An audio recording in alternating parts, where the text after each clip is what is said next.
and gentlemen, ladies and gentlemen, right now. Aujourd'hui, je vais me permettre de vous introduire. On a 3 intervenants de 3 entreprises différentes. Donc, on a Jérôme Duby, qui est Product Manager chez Bayer.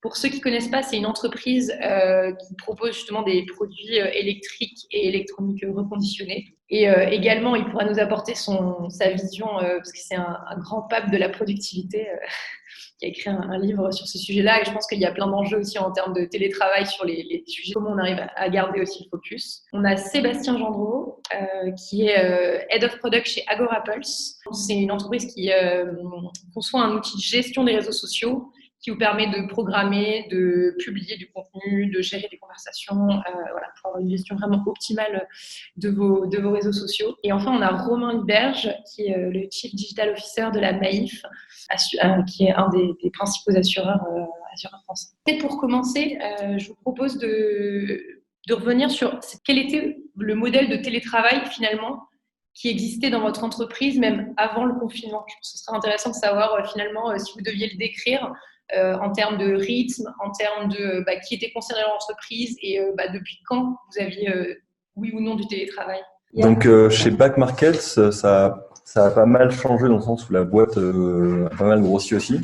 On a des équipes qui sont à Paris, d'autres à Bordeaux, d'autres à New York. Donc déjà de base, tout le monde n'est pas dans les mêmes bureaux. Et parmi ces gens, on a des personnes qui sont aussi en télétravail partiel et en télétravail permanent. Des gens qui sont loin de ces 3 grandes villes et donc ils sont en full télétravail et ils vont venir. On s'arrange pour qu'ils viennent en général une fois par mois, 1 ou 2 jours. Et du coup, par équipe, on se synchronise pour que les gens viennent en même temps, comme s'il y avait vraiment une équipe ensemble. Aujourd'hui, là, tout le monde est complètement en télétravail pour l'instant.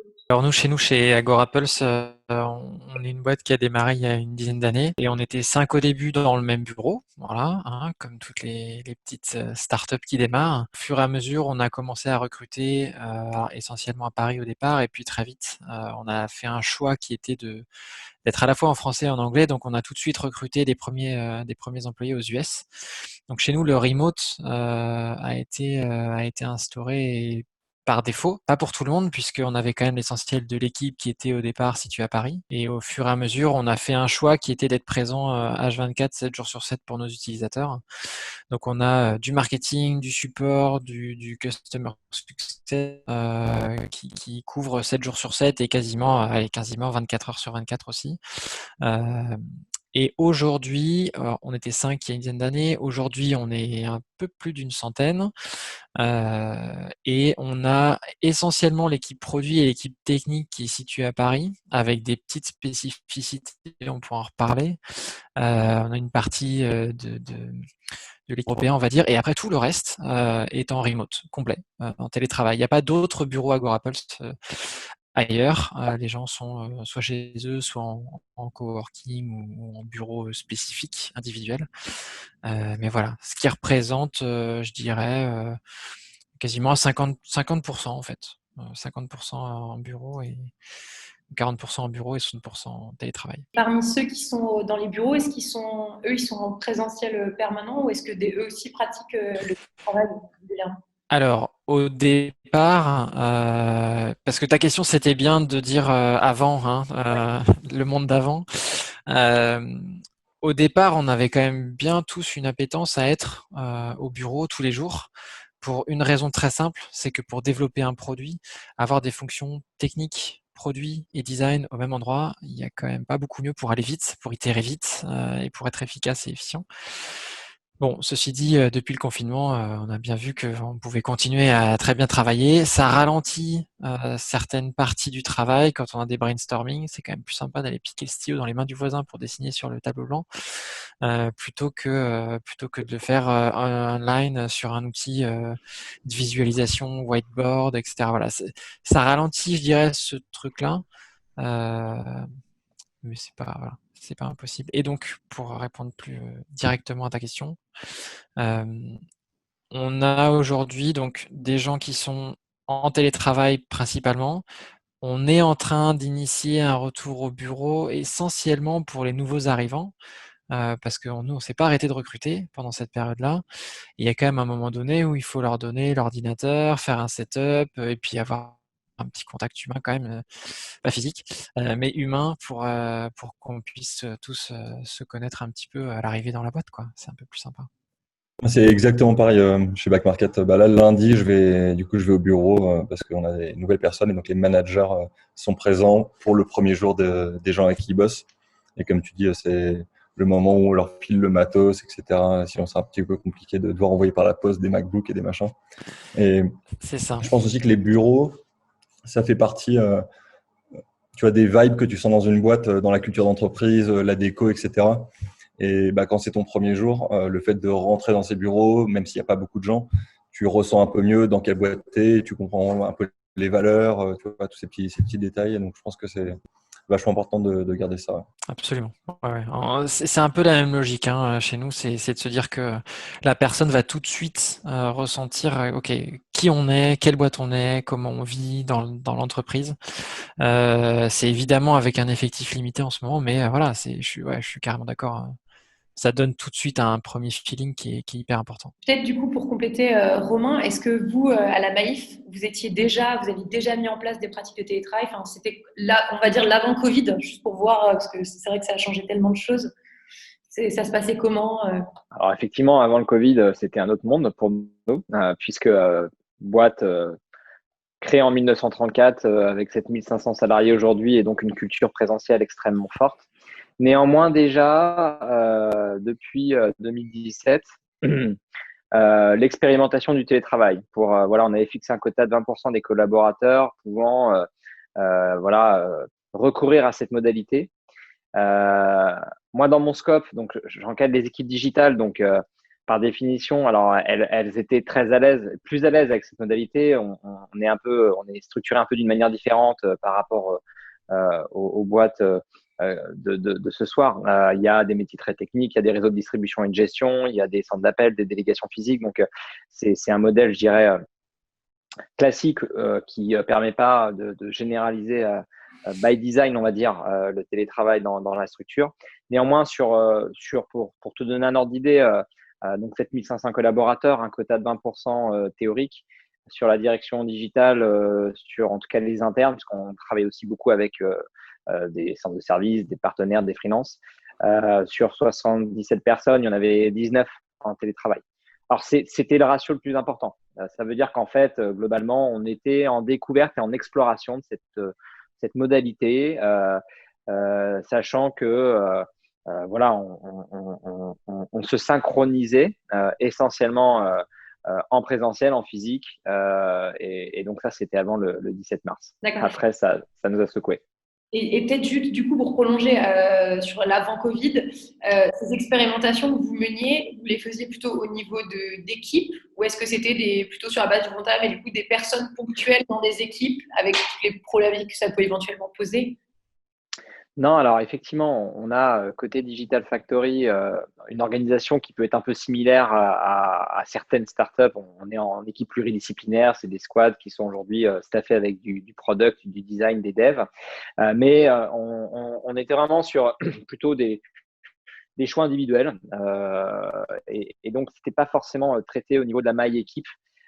C'était plutôt sur la base d'une expression et ensuite d'une validation par le management. Donc c'était expérimental. Enfin, c'était expérimental. On était dans l'expérimentation et voilà, c'était vraiment le début et c'était pas forcément structuré comme ça peut l'être dans des boîtes qui sont nées avec le télétravail. D'accord. On était en train d'entamer notre mue en fait. Enfin, je pense vraiment sur ce sujet-là quand on a vu Covid débarquer ensuite comme tout le monde. Et peut-être du coup, je rebondis avant de redonner la parole à Jérôme et Sébastien. Et donc concrètement, avec le confinement généralisé, comment est-ce que ça s'est passé la bascule du travail finalement d'un point de vue, quelle était la manière dont les collaborateurs ont pris, comment vous êtes organisés et quelles ont été les difficultés auxquelles vous avez fait face à ce moment-là? Bah là, ça a été le grand saut en fait. Et je pense que ça a été pour pas mal de boîtes de notre catégorie un vrai stress test de la transformation qu'on a tous initié il y a quelques années pour essayer un petit peu de se mettre au standard de ce qu'est aujourd'hui la production dans un monde numérique. Et on a été plutôt agréablement surpris, en tout cas, je parle pour Maïf, hein, je pense que toutes les boîtes n'ont pas vécu de la même manière cette séquence. Hein. Pour rappel, ça s'est joué en 48 heures. Hein. Je crois que c'est annoncé le vendredi. Et ouais, c'est annoncé le vendredi, hein, je crois, hein, effectif le lundi. Donc pendant 48 heures, il a fallu déployer, redéployer à la fois les réseaux de distribution et de gestion. Alors là, ça a été plus compliqué parce que forcément, vous devez fermer 150 délégations. Tous les centres d'appel, on n'avait pas encore complètement équipé, informatiquement parlant, nos conseillers. Mais on a quand même pu, je dirais, encaisser le choc au niveau des réseaux, hein, parce qu'on avait commencé avec la DSI à un petit peu anticiper en communiquant, en déployant du matériel nomade. Pour le siège, pour la factory, la Digital Factory, on a en 48 heures, en gros, c'est 150 personnes quand je mets les externes, hein, on a mis 150 personnes en remote. Accès VPN, matos informatique nomade. Et donc, le lundi matin, quasiment à 2-3 exceptions près, on avait tout le monde derrière les lignes de commande pour maintenir les activités de delivery. Alors forcément, hein, ça a été ouais, une accélération assez brutale et en même temps un challenge assez positif vécu par les équipes en mode bah, on va y arriver, il n'y a pas de raison. Et surtout dans l'activité, on va dire, tech et digital, a priori, il y a une appétence pour ça. Mais donc, on est passé à ouais, quasiment ouais, 100% de l'effectif. Et donc, là, après, on va peut-être rentrer sur plus précis sur les outils, les process, qu'est-ce qu'on a dû réinterroger parce que quand vous passez d'une culture présentielle à une culture remote, forcément, il ne suffit pas d'avoir des gens avec des ordinateurs chez eux. C'est derrière tout le digital workplace, enfin, tout l'environnement de travail qu'il faut revoir, les process. Et donc, ça va peut-être faire sourire les gens ce soir, mais une première décision, ça a été de rationaliser les outils qu'on utilisait. Pour dire les choses concrètement, il y avait Teams et Slack dans l'entreprise à ce moment-là, parce qu'on faisait un peu de shadow IT avec Slack et on commençait à découvrir Office 365. Bon, bah là, très très vite, il a fallu en débrancher un, parce que vous ne pouvez plus vous retrouver dans une situation où la synchronisation peut se faire de manière informelle à la machine à café, ce qui est souvent le cas de la culture des boîtes traditionnelles, notamment. Hein, ça ne veut pas dire qu'on ne documente pas, mais je veux dire que la grosse force du présentiel, c'est de permettre très rapidement de régler un problème. Là, on avait 100 personnes dans 100 points différents et donc il fallait tout de suite installer un seul canal de conversation. Il fallait bah, voilà, être tout simplement en capacité de manager un effectif qui, du jour au lendemain, a quitté donc, le siège social. Et donc, on a pris ces décisions très, très vite. Maintenant, ce qui nous a énormément, je pense, aidé, c'est qu'on avait déjà fait un peu le travail difficile de ranger un peu nos outils de collaboration. Pour ceux qui ont peut-être connu IBM Notes, je ne sais pas si ça parle à quelqu'un dans l'assistance, mais on avait quand même une vieille messagerie il y a 4 ans. Et je pense que si on avait pris Covid il y a 4 ans, là, la boîte, elle prenait un gros râteau. Et donc, on avait déjà déployé Office 365, on était déjà en train de déployer Teams. Et d'une certaine manière, bah, il y a une migration forcée qui s'est faite, mais assez naturellement, vers ces outils. Et je peux le dire avec le recul, hein, on est en train de faire les rétros là, en fin d'année. En tout cas, dans le delivery digital, on a maintenu 96% de notre capacité à produire du code et les roadmaps ont été un peu réajustés, mais pas tant que ça finalement. Ça a été une aventure. Et je pense que c'est ce qui a permis de franchir la bosse parce que voilà, c'est clair que là, pour le coup, nous, ça a été changement de braquet culturel et de process avec une DSI qui a été super réactive, ça c'est hyper important, et puis un management très engagé pour accompagner en fait ce virage, quoi. Peut-être juste je rebondis là-dessus, parce qu'effectivement, tu parles donc le changement d'outils qui est indispensable, la rationalisation, avoir des bons outils qui sont efficaces. Et après, on va dire sur plutôt vos méthodes ou vos process, tu vois, tout ce qui est un peu la prise de décision, vos modalités un peu de gouvernance ou vos rituels de synchronisation, est-ce que là-dessus aussi, vous avez eu des réflexions, qu'est-ce que vous avez mis en place parce que ça, voilà, pour pouvoir y répondre assez rapidement et faire que ce télétravail soit efficace, ça garde les gens alignés, engagés. Alors effectivement, on avait aussi, ça c'est une question de tempo, enfin de timing, on avait déjà engagé la transformation des outils de travail, mais on a également travaillé la question des méthodes. Bon, pour faire simple, on vient d'un monde où le projet en V, le cycle en V, avec, je dirais, des mots qui ne parlent pas forcément à des startups, maîtrise d'ouvrage, maîtrise d'œuvre, ça caractérisait nos appareils de production. Hein, mais on avait déjà engagé une transformation agile. Alors, pardon, hein, ça va vous faire sourire, mais c'est aussi ce que vivent aujourd'hui des entreprises qui ont un certain âge. Et donc, on a une équipe qui nous accompagne depuis 2 ans. La Digital Factory a été créée il y a 4 ans en s'appuyant et en s'inspirant largement des méthodes agiles. Concrètement, ça nous a permis de faire quoi, ça? Ça nous a permis en fait de synchroniser les équipes et d'assurer, je dirais, la capacité à délivrer via des méthodos comment dire, pilotés par la valeur. Alors, dit autrement, moi je pilote l'activité avec des North Star métriques dans ma factory, donc avec des indicateurs un peu centraux de production. Et donc c'est là où on a vu aussi toute la vertu de ces méthodologies où vous avez soit des OKR, soit des North Star métriques pour finalement maintenir une dynamique et une production dans les équipes. Parce que une fois que vous avez les tableaux de bord, que la donnée elle est pilotée et que vous avez installé un peu cette culture par la data qui parle de manière très intuitive, une fois de plus, je pense à beaucoup de personnes ce soir. Mais nous, pour le coup, c'est des projets de transformation qu'on menait depuis 2-3 ans. Là, on a vu, je dirais, tout le potentiel et l'intérêt à avoir déjà mis en place ces indicateurs, ces méthodes, ces rituels, les démos, les rétros, avec du Scrum essentiellement majeur dans la Digital Factory, pour garder en fait une dynamique et un delivery qui était quasiment à 100%. Je pense qu'on a été plus productif dans certaines squads parce qu'on a été plus frugal et efficace dans ce qu'on devait maintenir en termes de réunion. Il peut y avoir un peu d'inertie dans les grosses machines. Quand on grossit, on crée du process et ça peut parfois alourdir, je pense, la prod. Là, les équipes étaient vraiment focalisées sur le parcours, le produit qu'ils devaient développer. Juste pour rebondir ce que tu disais, Romain, c'est assez marrant parce que finalement vous êtes dans une structure qui est effectivement, je vais réemployer tes mots, mais une vieille boîte avec des vieux process, etc. Et pour autant, il y a quand même une partie où il y a un vrai dynamisme avec des mots que t'emploies, ils sont liés au monde des startups, avec tu parlais des fonctionnements agiles. On est clairement dans ce nouveau mode de travail là aussi. C'est intéressant parce que tu as mentionné Teams et Slack. Alors clairement, c'est deux gros concurrents. La notion des outils, quand nous on a démarré la mise en place du télétravail avec nos premiers recrutements qui ont tout de suite été à l'autre bout du monde, c'est-à-dire à la côte ouest des États-Unis, on n'utilisait pas d'outils comme Slack. On était en parfaite asynchrone.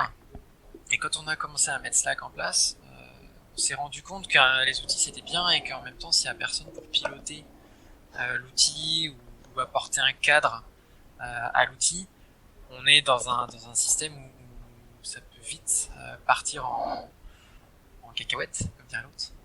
Comment vous avez fait vous de votre côté pour assurer que la mise en place des outils est suivie, il y a un cadre, il y a une structure? Ça a été vraiment, en fait, il y a 6 mois, je pense qu'on utilisait encore et Slack et Teams à 20% de leur potentiel ou de ce qu'elles peuvent apporter parce que c'était des outils justement et c'était très orienté conversation, échange.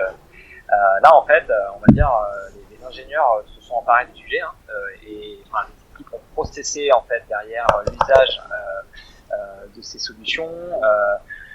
On avait déjà en fait des solutions comme Jira pour documenter les roadmaps, les backlogs qui se sont assez facilement branchés en fait sur Teams. Enfin dit autrement, on a commencé à construire un espèce d'operating system.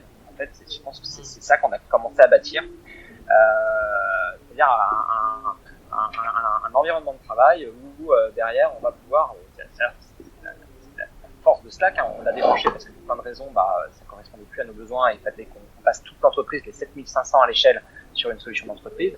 Mais dit autrement, c'est on a eu le distanciel forcé nous a obligés à documenter, processer et amener beaucoup plus peut-être de rigueur dans l'utilisation de ces outils. Ça ne veut pas dire qu'il n'y a pas de rigueur dans l'assurance, parce que c'est quand même un métier où il faut gérer du risque et c'est ultra processé, mais c'était pas processé de cette manière-là.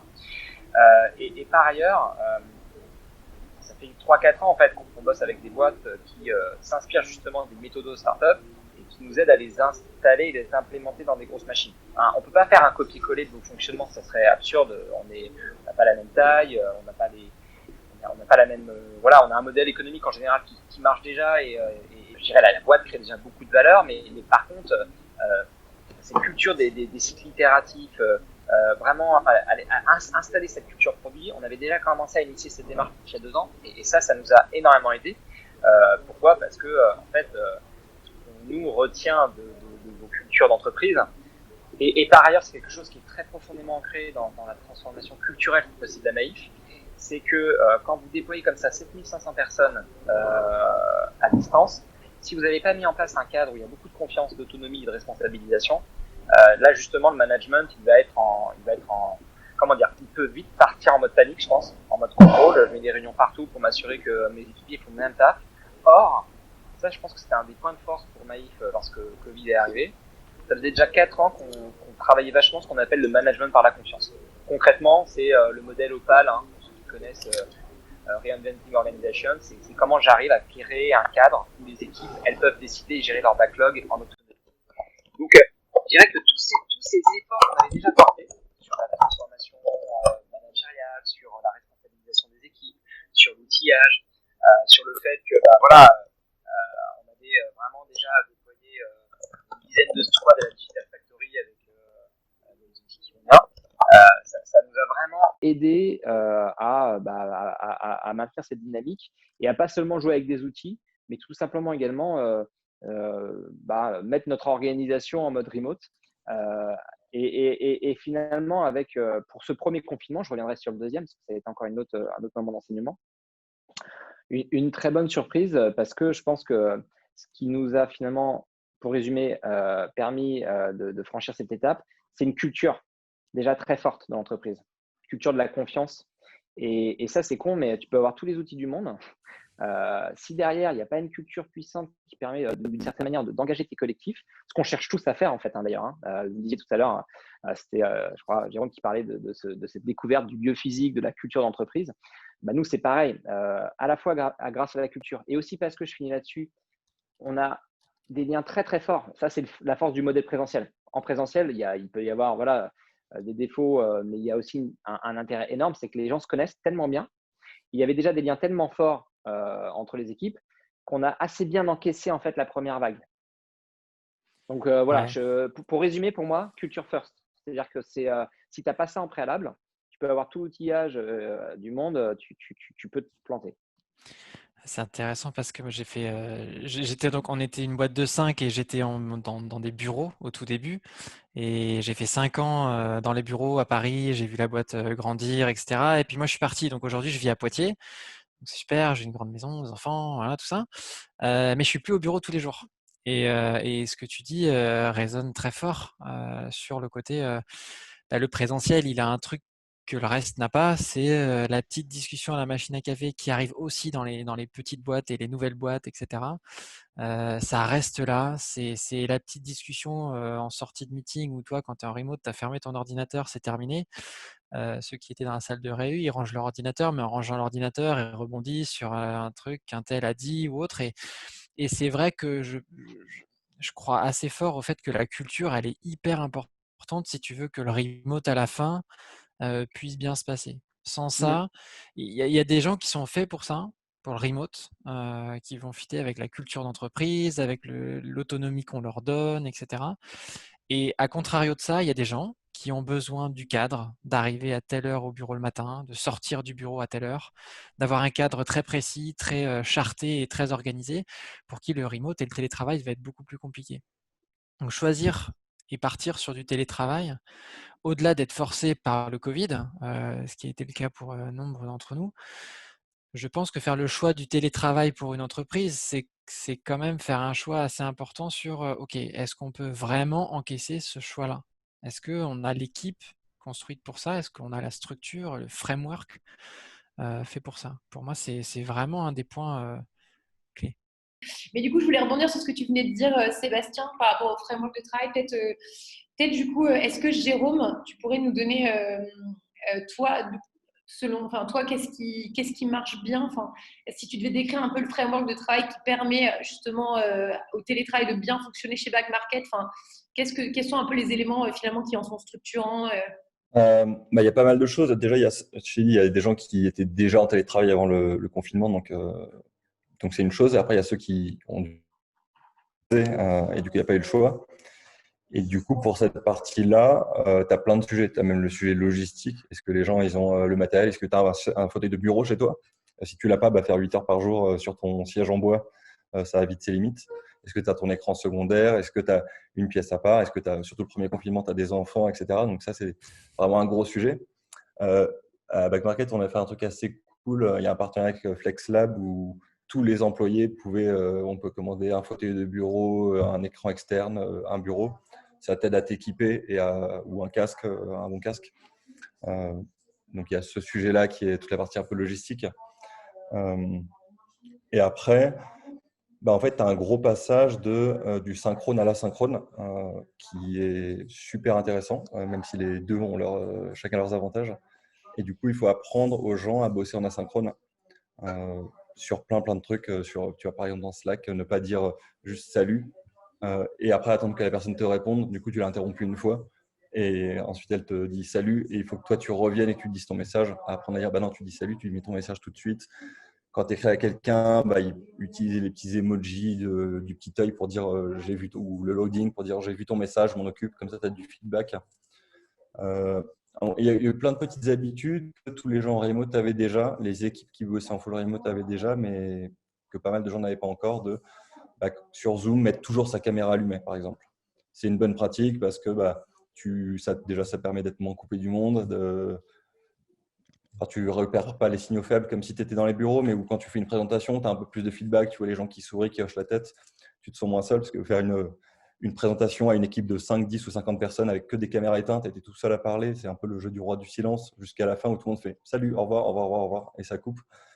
C'est le genre de truc où c'est cool, mais à un moment, je dis ça, il y a des caméras qui s'allument en live, c'est cool. Tu vois, c'est un peu tous ces petits trucs. Et après, pareil, c'est ton hygiène de vie où ceux qui bossaient en remote avaient l'habitude. Quand tu découvres, tu sais pas. Et savoir que tu vas t'habiller comme si tu allais au boulot, tu t'isoles dans une vraie pièce, tu fermes ta porte pour te mettre dans des conditions. Et toute la partie tu sais pas faire des pauses quand tu commences le remote. Tu es sur ton ordi et bim, tu n'as pas la pause café. Ton pote qui dit j'y vais, attends, je viens avec toi, on va fumer une clope, machin. Là, au début, il y a beaucoup de gens, même de mon équipe, qui enchaînaient en dehors de la pause déj où ils allaient même se mettre sur l'ordi à mater un film et tu as une notif Slack, du coup, tu vas regarder ce qui se passe. Et c'est des choses qu'il fallait apprendre aux gens. Donc, on en parlait tout à l'heure, je crois que Romain en parlait d'être très transparent dans la culture de la confiance. Et pareil, si on dit aux gens, faites des créneaux qu'on appelle AFK, donc Away from Keyboard, mettez dans votre agenda pour dire vous n'êtes pas là de telle heure à telle heure, tu dois t'occuper de ton gamin, tu dois sortir, tu dois faire tes courses. Enfin, chacun a une vie et c'est OK. Mettez-le dans l'agenda, pas besoin de dire quoi. Enfin voilà, et tu sais que les gens, il ne faut pas les déranger à ce moment-là, ils ne sont pas devant leur bureau et c'est OK. Et donc c'est un peu plein de petits trucs où on a fait un gros guide, un book de bonnes pratiques qu'on a partagé en présentation et qu'on envoyait tout. Peut-être pour rebondir, du coup, Jérôme, tu disais que vous avez fait en fait vous avez fait un guide où vous avez documenté un peu toutes ces bonnes pratiques. Enfin, comment est-ce que vous avez fait pour compiler et les diffuser? Et c'était un peu le rôle de qui finalement pour essayer d'aider les équipes à s'en emparer, parce que ça implique quand même des changements. Tu sais, certains faisaient au final très peu de télétravail. Comment vous avez fait pour que ça se passe bien? Est-ce qu'il y a eu aussi est-ce que tu as observé des frictions et comment vous avez réussi à les lever, si vous avez réussi totalement? Donc, c'était pas le rôle d'une personne en particulier. Après, dans notre exemple, dans les différentes équipes chez Back Market, il y a une équipe mobile qui s'occupe de l'application mobile et c'est une équipe de référence sur le sujet du remote parce qu'il y a une grande partie des gens, des développeurs qui sont en full remote depuis toujours.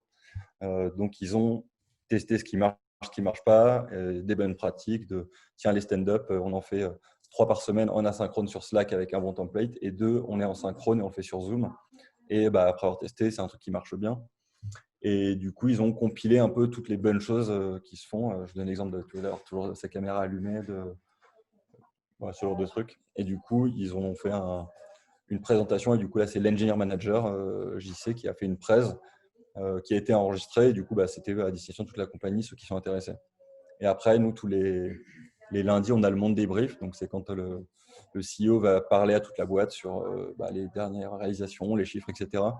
Quand on a eu les premières semaines et les premières parties de confinement, il y a eu énormément de messages pour expliquer aux gens faites des pauses, n'hésitez pas. On a même des gens qui font du yoga et du coup qui se sont mis à donner des cours de yoga sur Zoom entre midi et deux pour ceux qui voulaient. Et à créer, en fait, les office managers ont aussi créé pas mal de petites activités, de choses comme ça pour faire que ça se passe bien pour tout le monde. Quand les bureaux avaient le droit d'être ouverts, on a dit si vous voulez revenir, vous pouvez, c'est 1 à 2 fois par semaine. Il faut s'inscrire sur un fichier Excel parce que du coup, les bureaux sont passés plus maintenant en flex office, c'est-à-dire que tu n'as plus ton bureau à toi parce qu'on continue de grossir, mais c'est un peu compliqué de faire le déménagement de bureau en plein Covid. Et donc, en gros, c'est un ensemble de plein de petits trucs qui sont mis en place et de conseils qui sont partagés. Quand il y en a qui en ont, ils les partagent aussi, quoi. Et peut-être, alors, du coup, j'ai raté un micro-bout. Donc, je ne sais pas si Sébastien, toi, tu as rebondi sur la bascule en télétravail du coup Ouais. pour Apple, tu as déjà explicité.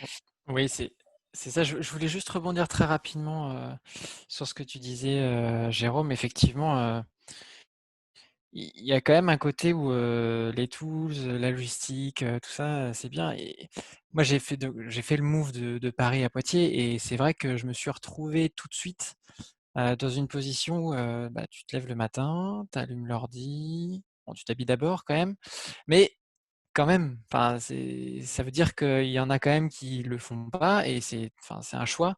Mais avoir je dirais, ces rituels, c'est hyper important. Moi, au bout de 2 mois, j'étais au fond du seau parce que je parlais à personne, je voyais personne, autre que mes collègues évidemment, mais j'étais chez moi, entre mes 4 murs et dans mon bureau et pas d'interaction sociale, humaine, vraie quoi. C'est pour ça aussi que tout à l'heure, je revenais sur ce que disait Romain avec la culture, c'est que il faut avoir un vrai mindset pour le télétravail. C'est pas le paradis non plus, le télétravail. Il y a quand même des vrais points là-dessus auxquels il faut être parfaitement conscient. Moi, quand je suis parti en télétravail, j'ai fait plus d'heures. J'ai bossé beaucoup plus et j'étais pas mécontent, hein. Je veux dire, ça se passe très bien, je continue à faire plus d'heures parce que j'aime mon boulot, et cetera. Mais en fait, de manière assez induite, effectivement, entre midi et 2, en mangeant un petit plat de pâtes, hop là, on répond à une notif et puis, il y en a une autre qui arrive et en fait, ça s'arrête très peu. Donc la déconnexion entre le pro et le perso, une fois qu'on démarre le télétravail, si on n'a pas des rituels vraiment bien cadrés, au début, on peut trouver ça fun et après, on peut trouver ça envahissant. Et il faut trouver un juste milieu quand on est, dans cette situation du, télétravail imposé comme ça a été le cas ou, quand l'entreprise met ça en place, voilà, tout le monde n'est pas éligible à ça, par pur mindset, quoi. Et pour revenir sur le management, pendant le Covid, dont tu faisais état, Jérôme, Heu, je pense que c'est absolument indispensable et ça rejoint aussi les propos de Romain sur la culture. C'est indispensable que le management soit dans une logique d'accompagnement. Parce qu'il y a pas juste le côté, c'est fun, c'est le télétravail, c'est comment on fait en sorte que chacun se sente bien en télétravail. Et pour moi, c'est vraiment une des clés, qu'on a activé chez Agorapulse quand on a vraiment, eu le Covid et qu'on s'est dit: «Ouh là, on n'a plus le choix». Même les équipes tech et produits qui d'habitude sont sur site vont devoir collaborer autrement. Il y a peut-être des product managers dans la salle. L'idée donc être un lead d'une équipe, sans être présent, c'est quand même faire beaucoup appel aux signaux faibles. Il y a beaucoup de ça, mine de rien, au body language et cetera. Quand on les a pas et qu'on est à distance, le job devient un poil plus compliqué encore. Donc il y a besoin d'accompagnement. Parfois, il y en a qui nous disent: «J'ai vraiment besoin de retourner au bureau, je veux voir des gens». Et bah, oui et bah, du coup, hop, responsabilité, on regarde, est-ce que vraiment il y en a besoin? Comment est-ce qu'on peut mettre ça en route? Mais voilà, je dirais que la logique d'accompagnement, elle est absolument indispensable et qu'il faut pas non plus idéaliser pour chacun le télétravail, c'est pas fait pour tout le monde. Et peut-être pour rebondir sur cet aspect, est-ce que, celui qui a envie de répondre sur cette question, mais tu évoques le rôle du manager, est-ce que du coup le fait voilà, d'avoir un télétravail qui soit partiel, qui soit permanent, qu'est-ce que ça change pour vous justement sur la posture du manager, sur ses attendus par rapport à ce qu'on pouvait voir un peu plus traditionnellement?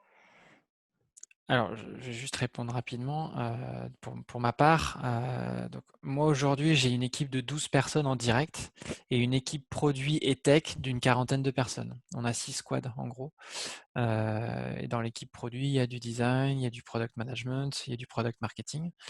Hem, Clairement, être en management sans être au bureau, quasiment quotidiennement, c'est pas le même job.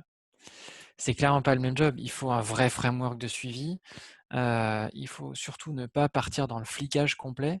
C'est le début de la fin du télétravail, ce truc-là. Je rebondis sur la confiance.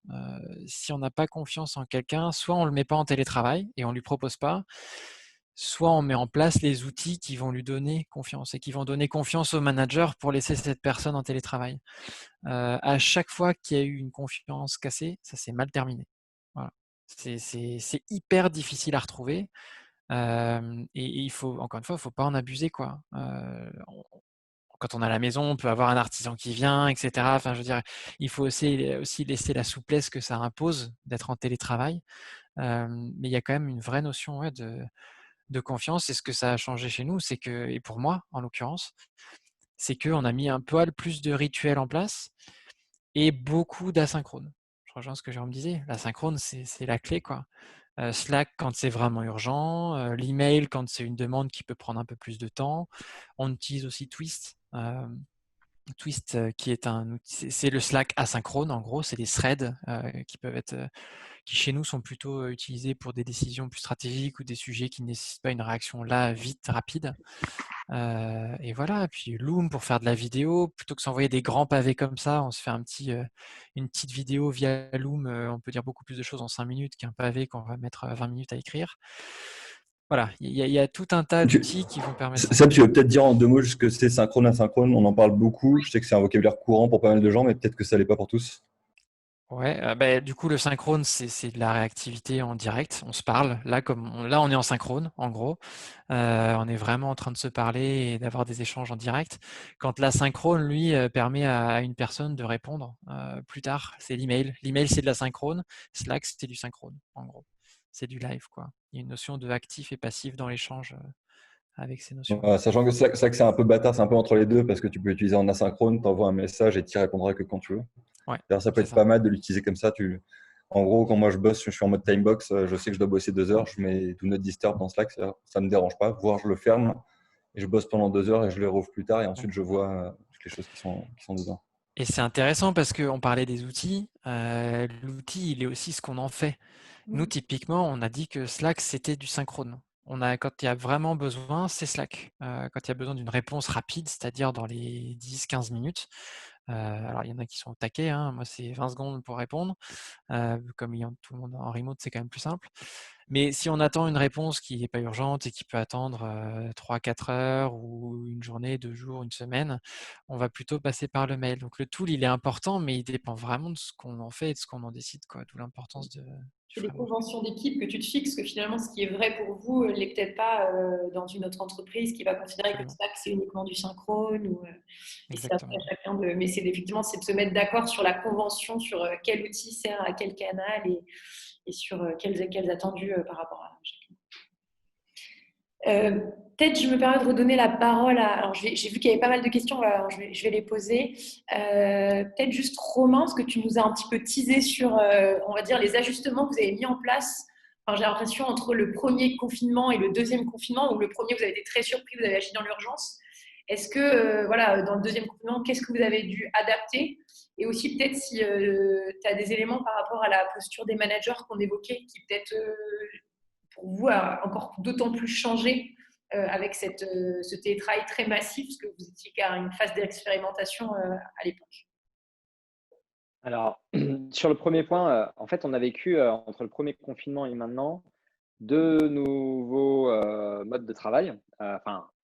Le mode hybride cet été, et qui a été hyper intéressant parce que, en fait, très vite, la boîte, elle a contractualisé avec les organisations syndicales un accord de télétravail assez ambitieux, permettant généralisant quasiment la pratique à toute l'entreprise, hormis certains métiers qui sont des métiers présentiels par nature, la restauration, la gestion des extérieurs, l'immobilier, ou évidemment les délégations physiques.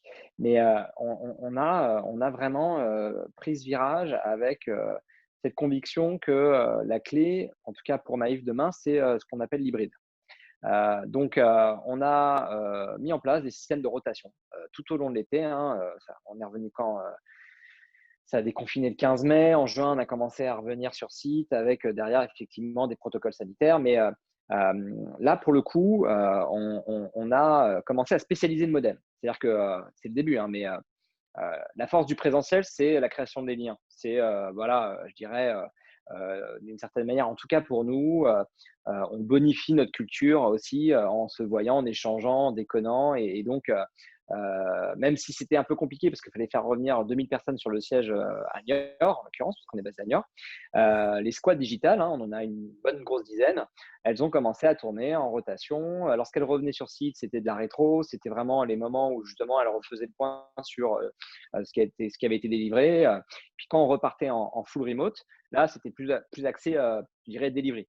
Dit autrement, pour gérer les complexités, pour faire les bilans, le physique, c'est génial. En tout cas, nous, c'était vraiment un moment idoine, quoi, idéal pour se dire des choses. Quand il y a un problème, c'est quand même plus simple aussi de le gérer aussi sur site physique.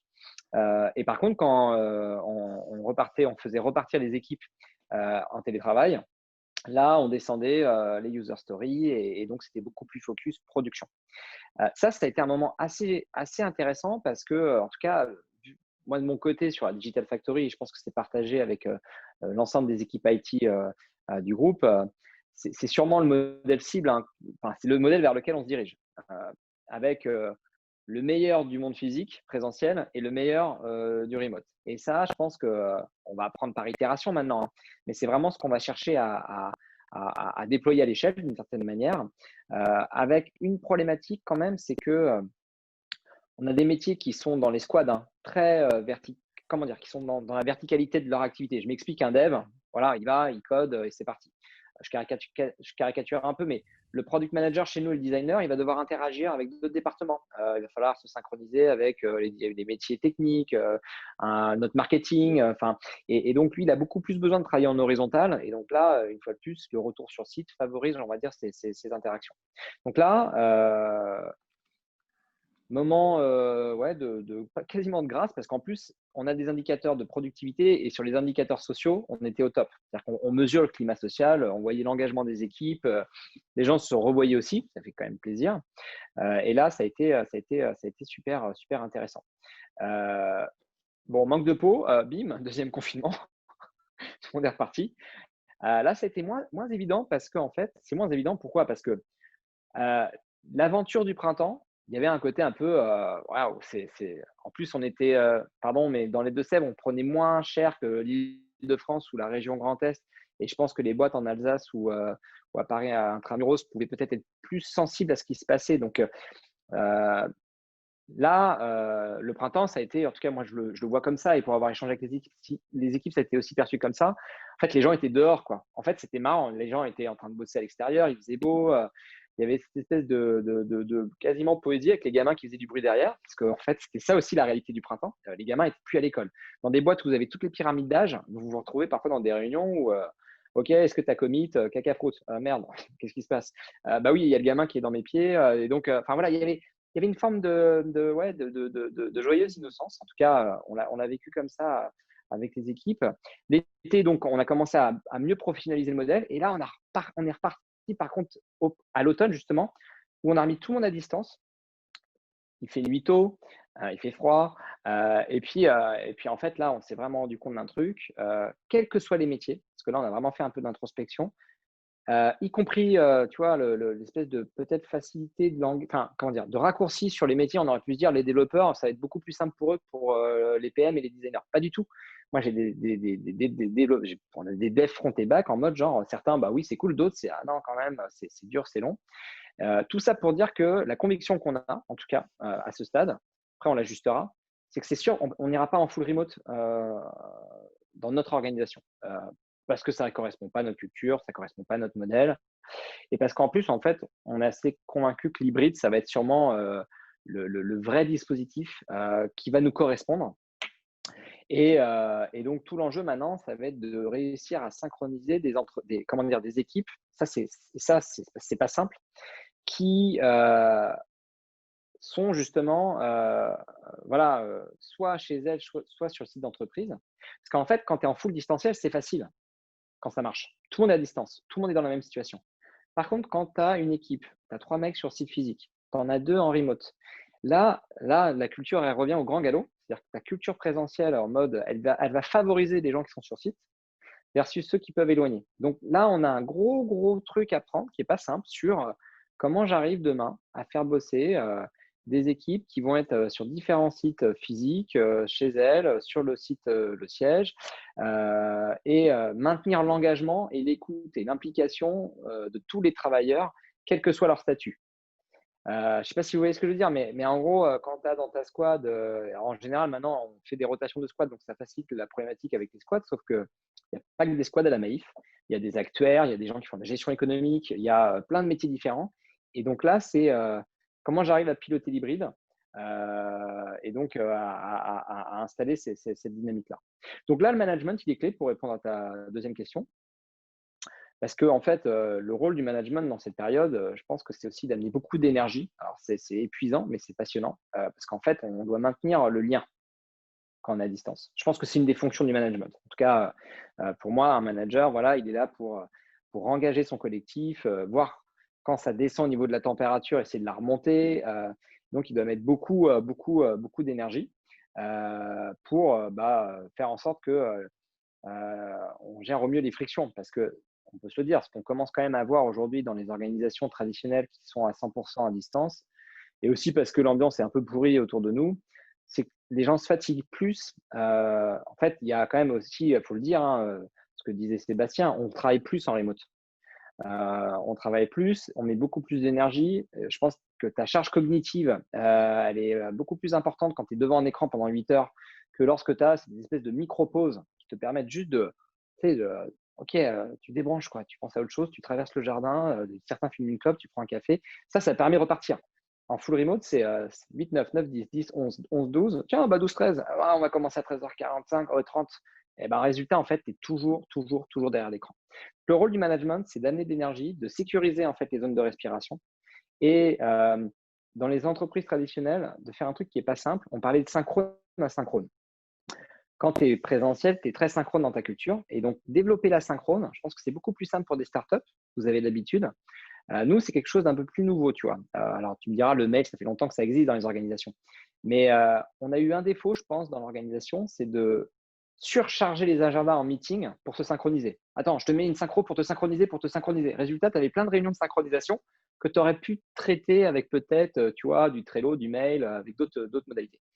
Et ça, je pense que là, le management, il a un rôle génial à prendre sur comment j'arrive à accompagner les collectifs, à leur permettre de respirer. Nous, on a bossé avec Numa au printemps dernier, avec une Remote Academy aussi, pour former nos managers à l'engagement à distance. Comment tu engages à distance? C'est pas simple, quoi. Comment tu gères une problématique humaine à distance? Et donc là, d'une certaine manière, c'est lui qui doit, en tout cas, moi, je le vois comme ça, maintenir ce lien. Soit quand tu es en full remote, tu le maintiens à distance, soit maintenir le lien entre les équipes en hybride qui sont sur site physique ou à distance et s'assurer que finalement, tout le monde a la même place. C'est ça pour dire qu'il faut, dans l'hybride, il va falloir qu'on arrive à…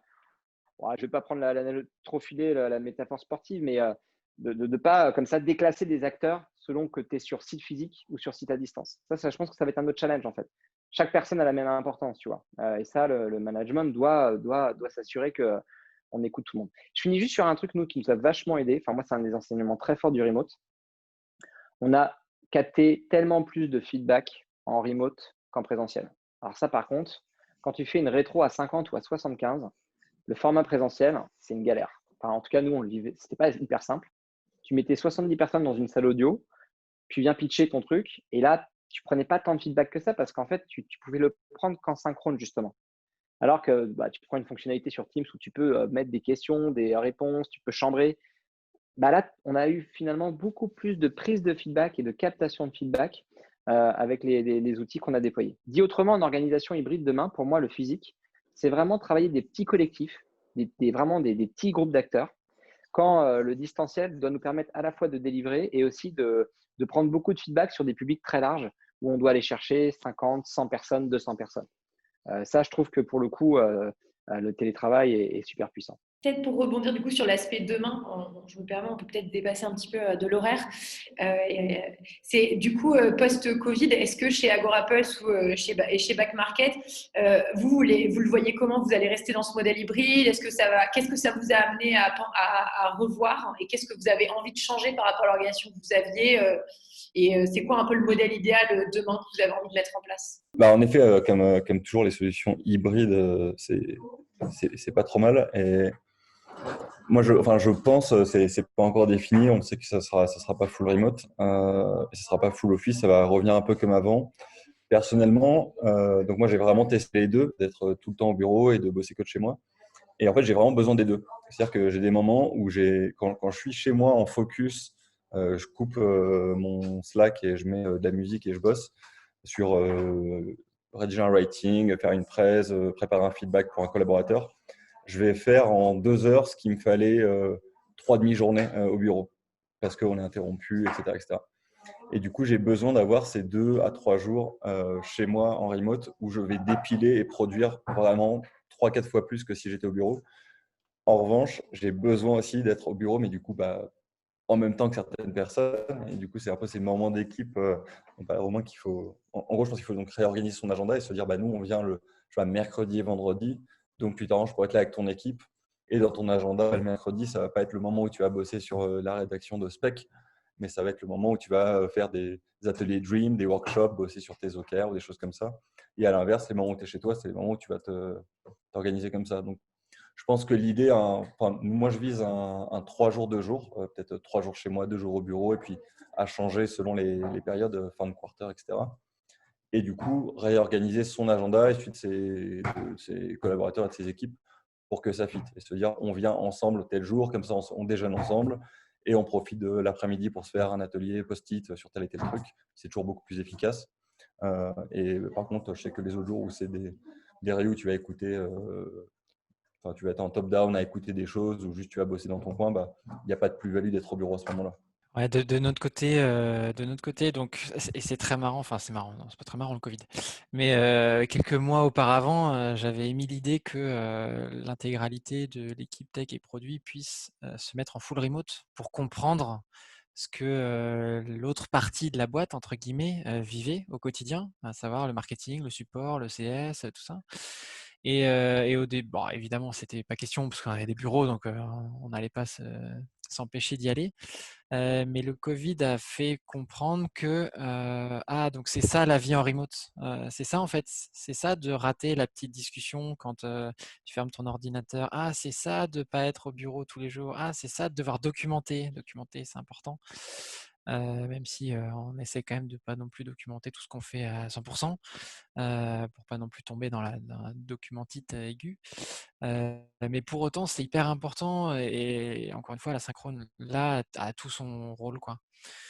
Pour demain, je pense pas qu'on retourne full bureau.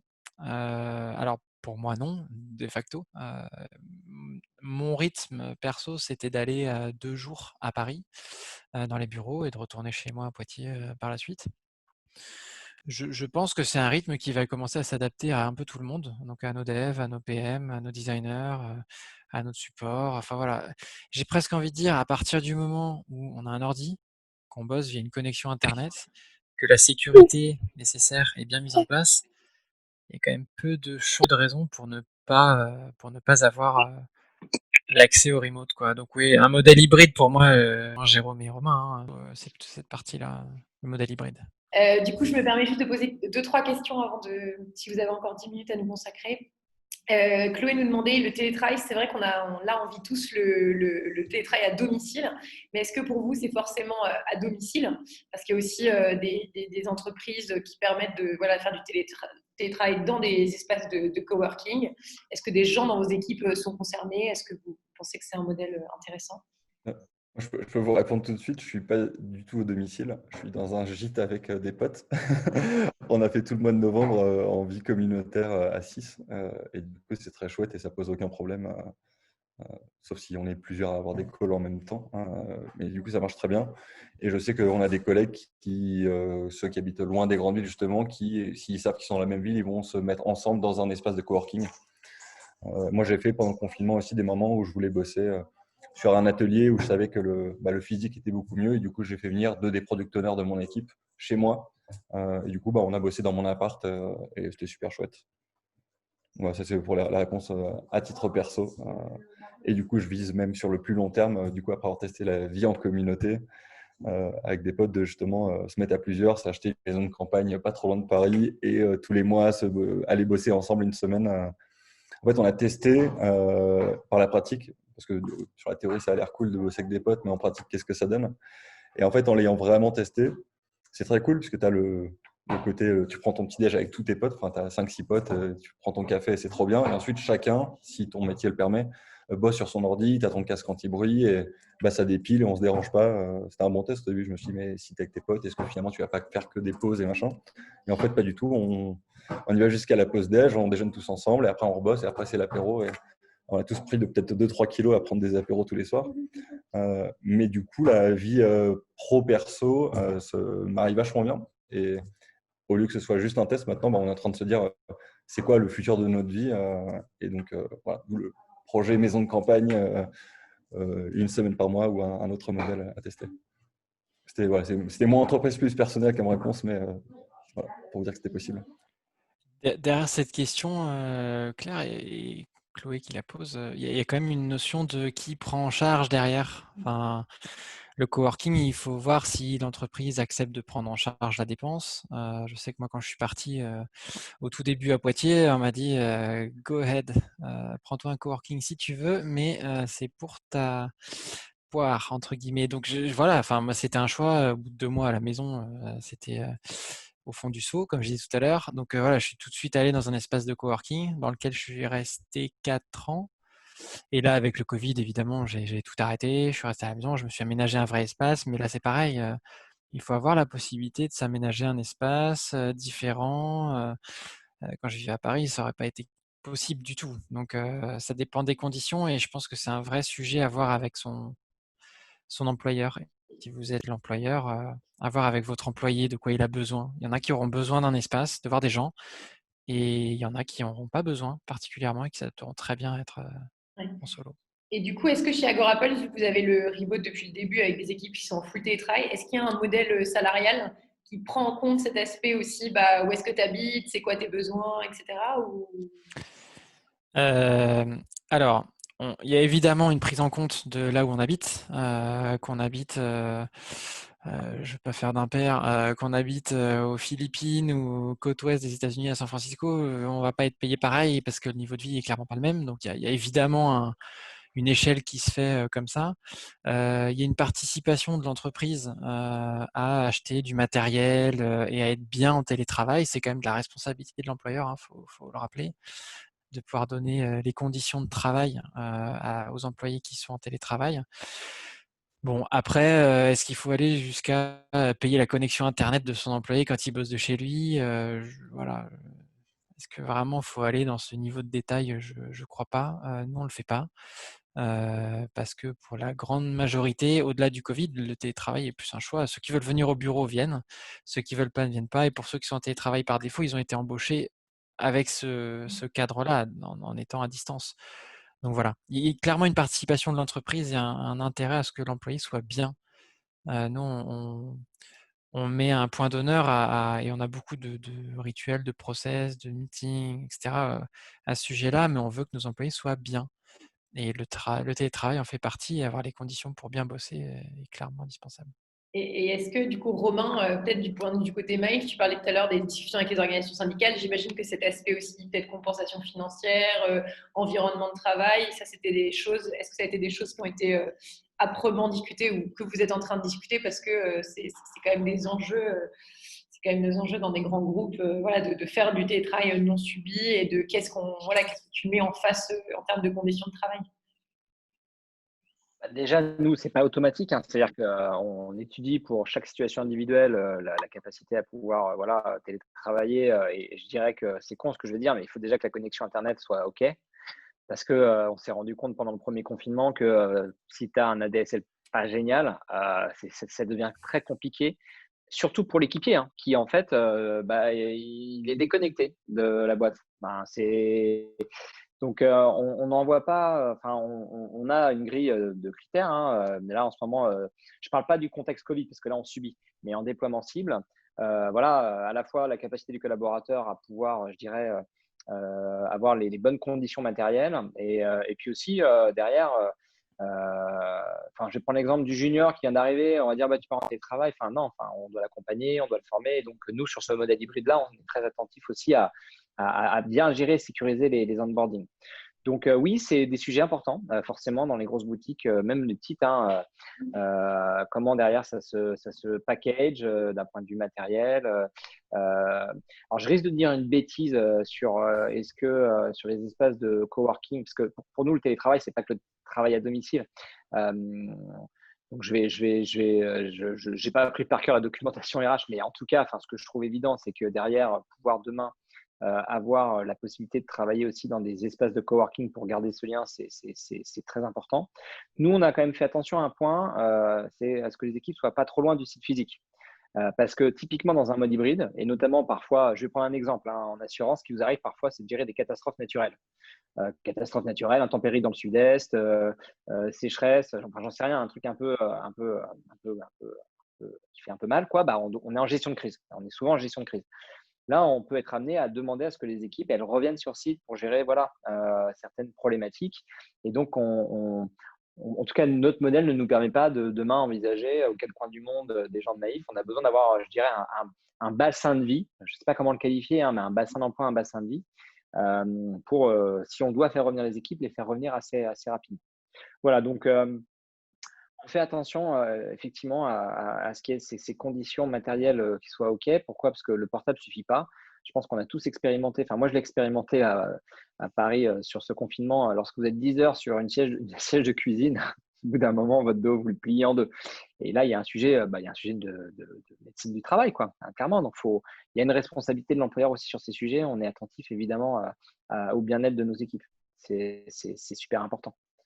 Sinon, on finit complètement cabré, quoi. Clairement. La tête dans l'écran. Surtout quand on est confiné. Ok, je vous propose une dernière question pour chacun qui est très courte. Si vous aviez un outil ou une méthode, une recommandation à faire aux entreprises qui ont envie de faire, d'implémenter finalement ce modèle de télétravail régulier, après à eux de choisir, on va dire, la fréquence, ce serait quoi ? Le truc qui pour vous est un peu, vous change la vie, vous fait que ça se passe bien pour vous. Faire confiance aux gens. Faire confiance aux gens. J'allais parler de la confiance aussi et mettre en place le framework qui va avec. Voilà. C'est la confiance, ça va dans les deux sens, quoi. Juste pour faire une toute petite digression sur la confiance, je me souviens quand je suis parti, je me suis dit, punaise, Seb, faut que tu bosses, faut que tu bosses, faut que tu bosses. Il faut que personne ne se pose la question de savoir si tu fais quelque chose ou pas. Donc j'étais dans la surcommunication. Alors tout le monde savait tout ce que je faisais, pas de problème. Mais du coup, voilà, à force, c'est parti, on est bien, mais voilà, la confiance, pareil, même topo. Du coup, je complète ça sur la confiance avec et la transparence. Tu parlais de surcommuniquer, je pense que c'est une très bonne chose, en tout cas au début. Et il faut être très transparent, et encore plus quand on est manager, et montrer le bon exemple. Et du coup, les moments où je vais finir tôt, ou prendre 2 heures la journée, ou pendant 1 heure, je suis away from keyboard parce que voilà, je dois gérer d'autres trucs. Je le dis clairement, et du coup je dis regardez, moi je le fais, donc n'hésitez pas à le faire aussi, quoi. Je pense que c'est bien de montrer l'exemple dans les deux sens de oui, il faut travailler, mais aussi il faut savoir faire des pauses. Et si je veux prendre une demi-heure pour faire du yoga à 15 heures, je mets dans mon agenda yoga, et c'est en public et les gens le voient. Et s'ils disent s'il le met, c'est qu'il accepte qu'on le fasse, et donc les gens le font, donc ils sont plus transparents, donc on fait plus confiance, et en fait tu crées un cercle vertueux, et ça marche plutôt bien. Ouais. Casser cette culture du présentéisme et se dire c'est vraiment parce qu'on fait finalement, on délivre et les choses, ça se voit de manière transparente que permet de légitimer. Enfin, on peut éviter d'avoir un reporting et recréer finalement une culture du contrôle. Un grand merci à tous les trois pour votre témoignage. Un grand merci à tous ceux qui ont participé et qui ont suivi la conférence. Et on se retrouve, pour ceux que ça intéresse, de prolonger les discussions sur le Slack Yolocracy, où vous pouvez retrouver tous les contenus comme d'habitude sur le site internet yolocracy.org. Ladies and gentlemen, right now. Yolocracy.